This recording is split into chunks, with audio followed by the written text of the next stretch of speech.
반갑습니다. 이상원 교수입니다. 오늘의 주제는 제 외모를 보면 하나님은 불공평하신 것 같아요 입니다. 이 주제는 청소년 미래 세대의 고민 2, 3부, 외모, 성, 생명 6개 주제 중에서 첫 번째 주제입니다. 이런 질문이 제시되었습니다. 저는 얼굴도 못생기고 몸도 뚱뚱해서 외모에 대한 콤플렉스가 있어요. 그래서 뭘 해도 안 되는 것 같고 자신감이 없어요.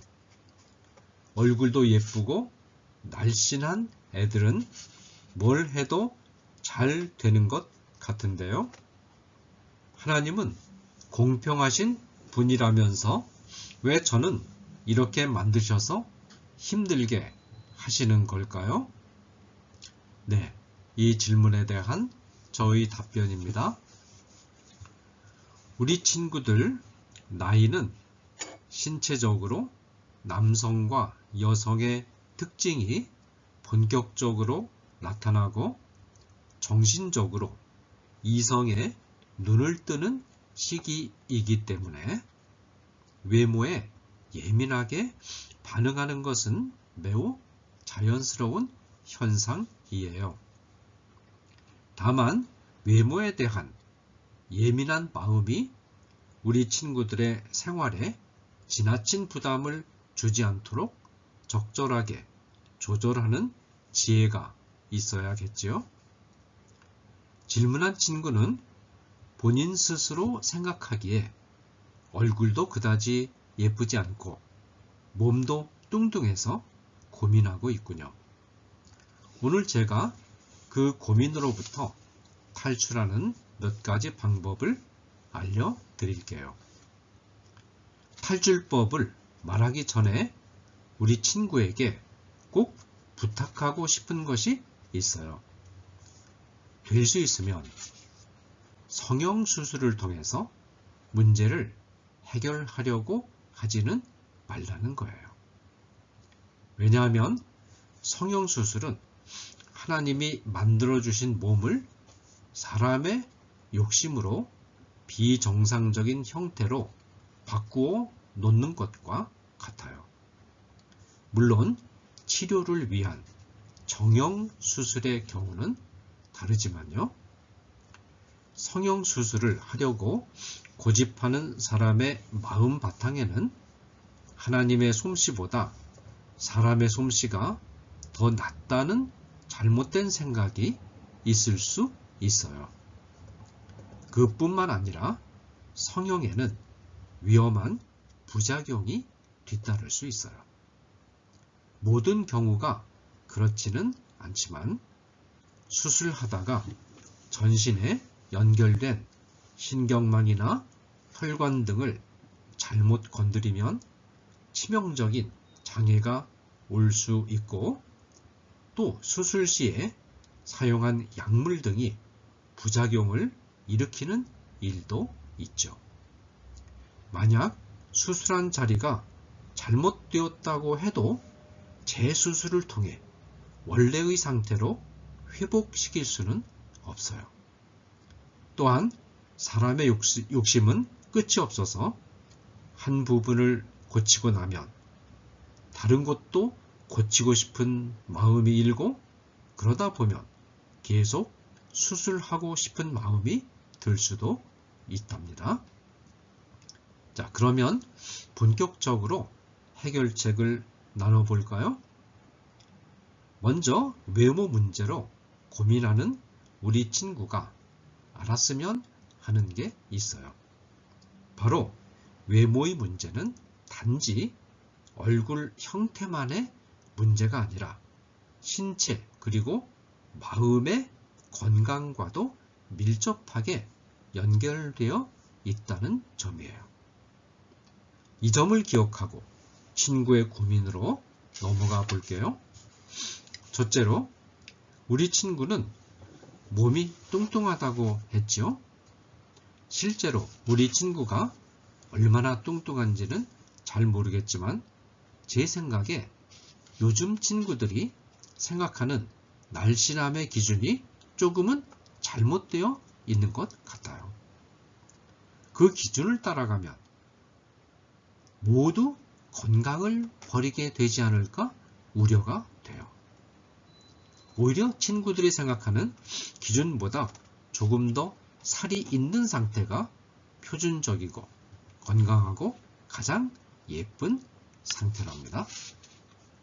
그런데 만일 우리 친구가 그 정도 수준이 아니라 몸을 잘 관리하지 않아서 비만이 우려되는 상태에 있다면 반드시 살을 빼는 조치를 해야 되겠죠.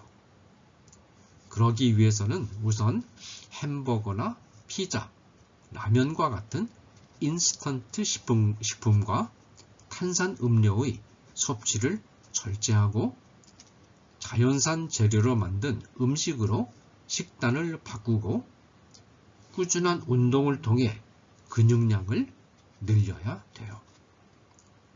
우리가 섭취하는 음식에는 인체에 유익한 영양소도 있지만 인체에 해로운 독성 물질도 있는데 이 독성 물질은 지방에 달라붙으면 잘 배출되지 않아요.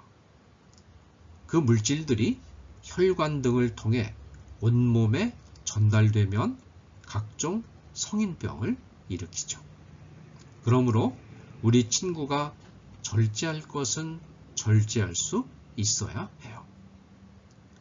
몸의 건강이 좋지 않으면 자연스럽게 얼굴에도 영향을 미치게 된답니다. 실제로 살만 조금만 빠져도 얼굴이 한결 예뻐지는 경우가 많죠. 둘째로 꼭 몸매 때문이 아니더라도 우리 친구가 꾸준히 전신 스트레칭 운동을 한다면 몸은 물론 얼굴까지 좋아질 거예요. 얼굴에 나타나는 모습은 몸 전체의 균형과 관련이 있거든요.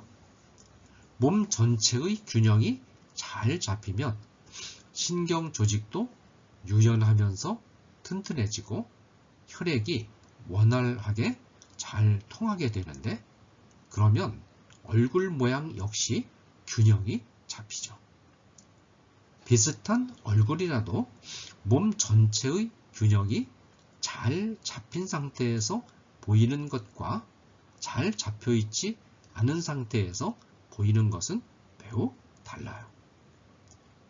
여성들 가운데 멋지고 아름답다고 하는 슈퍼 모델들의 얼굴을 보면 얼굴 그 자체가 예쁜 모델들은 그리 많지 않아요.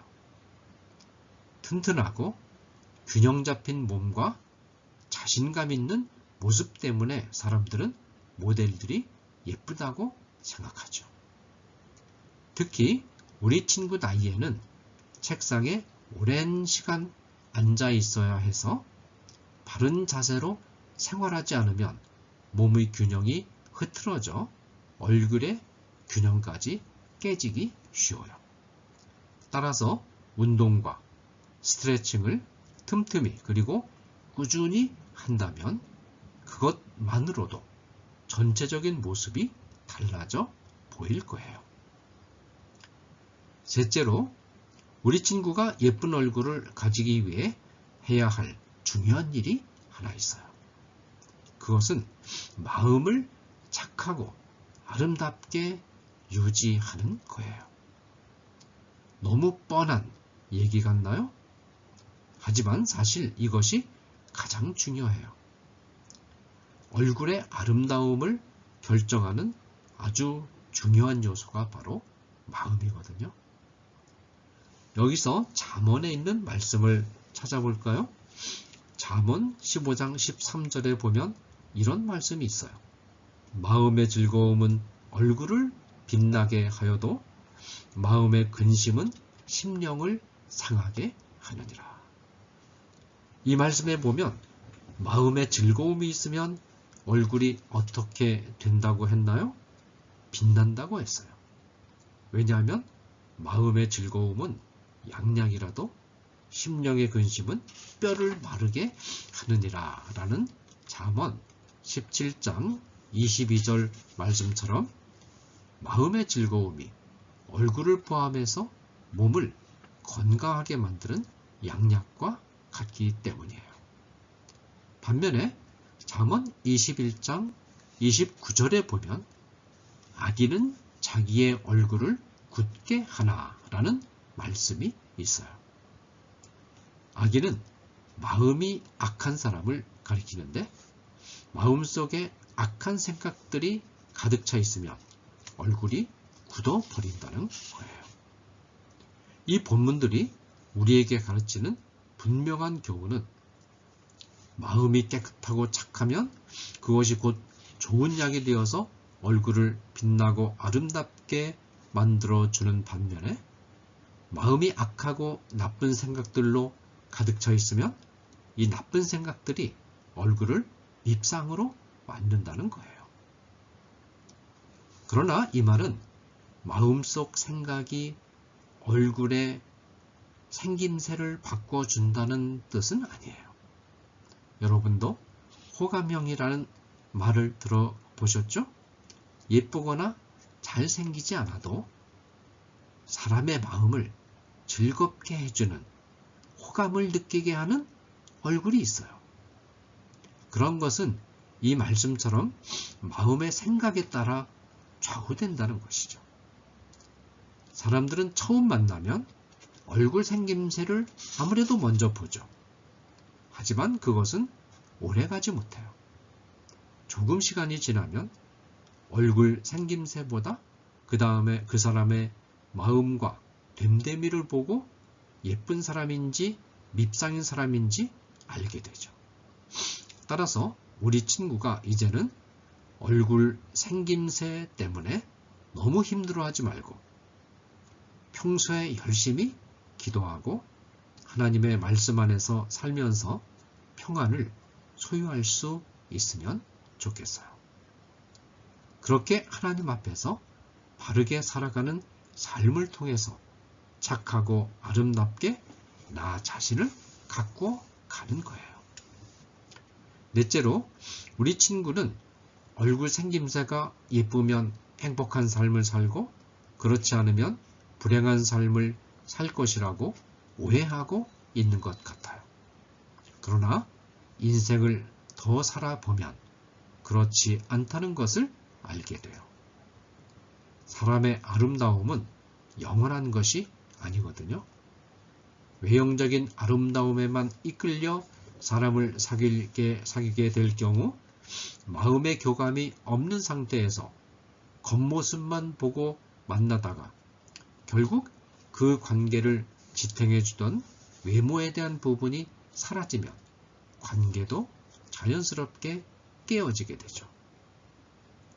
많은 사람이 50세가 되면 얼굴이 모두 평준화된다라고 말하곤 해요. 한마디로 사람의 외형적인 아름다움은 오래 지속될 수가 없고 시간이 흐를수록 얼굴 생김새에서 느껴지는 아름다움도 점점 사라진다는 뜻이죠.